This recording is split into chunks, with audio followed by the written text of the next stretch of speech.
Ilang oras ka ba dapat magbuhat para lumaki ang muscle mo?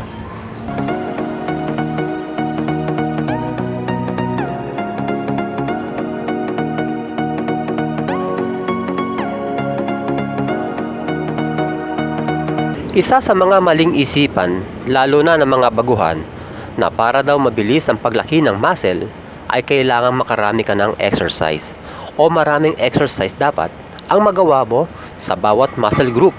Halimbawa, sa chest, dapat 5 exercise o higit pa ang dapat gawin upang matarget ng gusto ang chest para mabilis ang paglaki nito.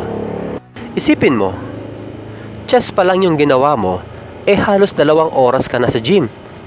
Dahil dyan, imbis na mabilis na lalaki ang iyong muscle, lalo mo lang itong pinababagal.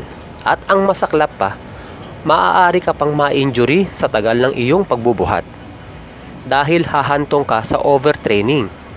Maraming dahilan bakit tayo na-overtrained o nasusobrahan sa pagbubuhat. At isa sa pinakadahilan ay ang sobrang tagal mo sa gym. Kaya ang tanong, ilang oras lang ba dapat ang pagbubuhat mo sa gym? Dahil muscle gain o hypertrophy ang main goal mo, sapat na ang 1 oras na pagbubuhat para sa tulad mong baguhan sa gym. Dahil medyo mahina ka pa, hindi pa sanay, at hindi pa batak ang katawan mo sa ganitong klase ng ehersisyo. Kailangang dahan-dahanin mo rin ang bigat o hirap na gagawin mo sa gym. Hindi yung kabago-bago mo sa gym tapos 2 oras o higit pa ang itinatagal mo sa pag-workout. Lalo na kung ikaw ay payat, lalo kang papayat niyan. Kaya lang naman kasi humahaba ang oras mo sa pagbubuhat ay dahil sa sobrang dami ng exercise na ginagawa mo. Para sa isang baguhan, gumawa lamang ng 3 hanggang 4 na exercise sa mga malalaking muscles gaya ng chest, legs at back. 2 hanggang 3 exercise naman para sa mga maliliit na muscles gaya ng triceps, biceps, shoulder at iba pa.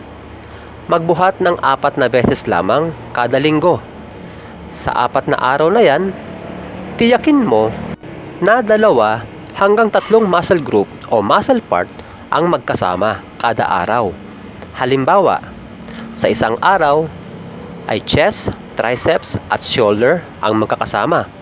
Sa susunod na araw, back at biceps naman. And so on. Sa ganitong paraan, siguradong hindi ka tatagal ng labis sa pagbubuhat.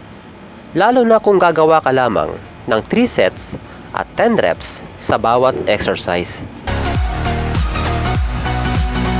Kung taon na ang binilang mo sa pag-workout at tila mabagal ang paglaki ng iyong muscle, baka matagal ka ring magbuhat o sobrang dami rin ng exercise ang ginagawa mo. Hindi porket nagka-muscle ka na ng konti at taon na ang binilang mo sa gym ay maaari mo nang gawin ang maraming exercise. Ito ang dahilan bakit bumagal bigla ang paglaki ng katawan mo dahil sa dami ng exercise na iyong ginagawa. Hindi nakaka-recover ng sapat ang iyong muscle at kapag kulang sa recovery period, mabagal o wala talagang paglaki ang muscle. Ito ang problema sa mga ibang matatagal lang nagbubuhat. Yung kulang sa muscle recovery. Yun bang pakiramdam nila lumiit sila o nawawala yung kanilang muscle kapag nagpahinga sila o nagbawas ng oras sa gym. Ganitong tao ang sinasabi kong pinahihirapan lang nilang lalo ang kanilang sarili.